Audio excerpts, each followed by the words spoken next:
Hello दोस्तों, स्वागत है आपको आईपीओ अड्डा के एक और नई वीडियो में। तो चलिए आज हम लोग देखते हैं क्रेडो या मुफ्ती जींस का जो आईपीओ है उसके लिस्टिंग डे स्ट्रेटेजी के बारे में। तो इसका लिस्टिंग डे स्ट्रेटेजी तो हम वीडियो के अंत में देखेंगे, लेकिन उससे पहले अगर आप चैनल पर नए हैं तो कृपया इस चैनल को सब्सक्राइब कर बेल नोटिफिकेशन को भी ऑन कर लें।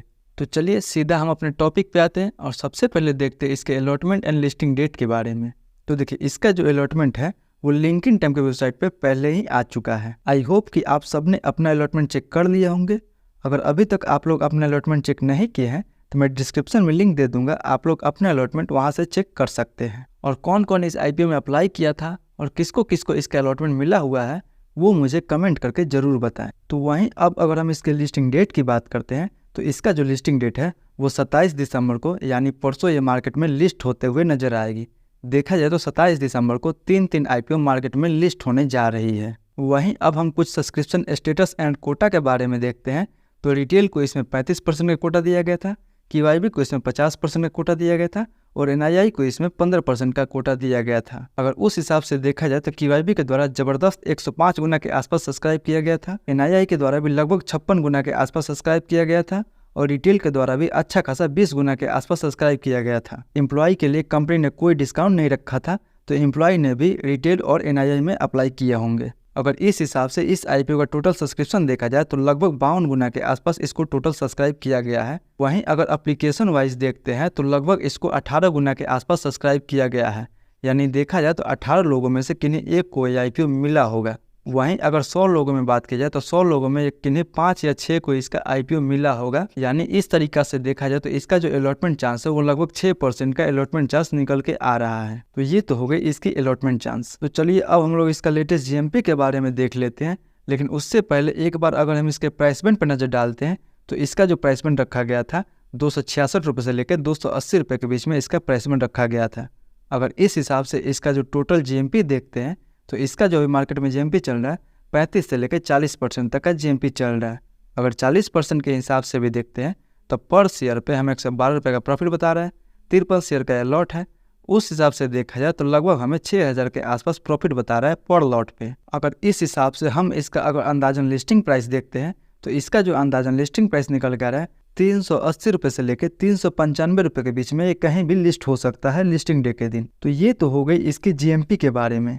तो चलिए अब हम लोग देख लेते हैं कि लिस्टिंग डे के दिन हमें कैसा स्ट्रेटेजी बनाना चाहिए ताकि इस आईपीओ को लेके हम लॉन्ग टर्म में भी और शॉर्ट टर्म में भी दोनों में प्रॉफिटेबल हो सके। तो चलिए हम लोग सबसे पहले देख लेते हैं उनके लिए कि जिनको कि इसका अलॉटमेंट नहीं मिला हुआ है वो कैसे इससे प्रॉफिट कमा सके। तो अगर हम सबसे पहले बात करते हैं कि लॉन्ग टर्म के लिए कंपनी कैसी रहेगी, तो देखिए इस सेक्टर में बहुत ज़्यादा कंपटीशन है, कोई भी एंट्री बैरियर नहीं है इस सेक्टर में। वहीं ये जो 550 करोड़ का जो आईपीओ है पूरा का पूरा ऑफर फॉर सेल के तहत आ रहा है, यानी देखा जाए तो कंपनी को इससे कोई प्रॉफिट नहीं होने वाला है, सारा का सारा पैसा प्रमोटर के पास जाएगा। पर वहीं कंपनी के पास कुछ अनुभवी प्रमोटर है और साथ में एक मजबूत ब्रांड जैसे मुफ्ती है। और वहीं अगर हम कंपनी का फंडामेंटल देखते हैं तो कंपनी साल दर साल जबरदस्त प्रॉफिट बना रही है और वहीं कंपनी के पास डिविडेंड के साथ साथ पॉजिटिव कैश फ्लो भी है। यानी अगर ओवरऑल देखते हैं तो इसको हमें लॉन्ग टर्म के लिए जरूर रखना चाहिए अपने पोर्टफोलियो में। तो चलिए अब हम लोग बात कर लेते हैं कि क्या इंट्राडे में हम इसमें एंट्री बना सकते हैं या नहीं बना सकते हैं। तो देखिए अगर मार्केट ओवरऑल प्लस में हो और यह आईपीओ भी 35 से 40% के प्रीमियम पे खुलता है तो हमको इसमें एक छोटा सा स्टॉप लॉस लगा के एक रिस्क तो जरूर लेना चाहिए। तो ये तो हो गई इसकी इंट्राडे की बात। तो चलिए अब हम लोग बात कर देते हैं उनके लिए कि जिनको कि इसका अलॉटमेंट मिला हुआ है वो आगे क्या करे, वो इसे होल्ड करे या इसे सेल कर सकते हैं। तो देखिए जब आप अप्लाई किए थे तो बस ये सोच के अप्लाई किए थे कि मुझे तो इस आईपीओ से बस लिस्टिंग गेन ही चाहिए। तो देखिए आपको अच्छा खासा लिस्टिंग गेन मिल रहा है 6000 के करीब के आसपास, तो हाँ आप ज़रूर इससे लिस्टिंग गेन लेके निकल सकते हैं और दूसरे आईपीओ का वेट कर सकते हैं। लेकिन अगर आपको फिर भी लगता है कि ये तो आईपीओ मुझे अच्छी नज़र आ रही है तो मुझे इसमें लॉन्ग टर्म के लिए जाना चाहिए, तो आप बिल्कुल इसमें लॉन्ग टर्म के लिए जा सकते हैं।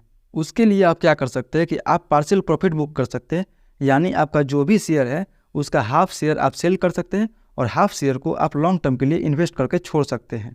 या फिर आप क्या कर सकते हैं कि आपका जो प्रॉफिट है आप अपने प्रॉफिट को होल्ड कर सकते हैं, यानी आपका जो भी 6000 के आसपास का प्रॉफिट है उसे आप लॉन्ग टर्म के लिए होल्ड कर सकते हैं और आपका जो प्रिंसिपल कैपिटल है उसको आप विड्रॉल कर सकते हैं। तो ये तो थी मेरी पूरी स्ट्रेटजी इस आईपीओ को लेके।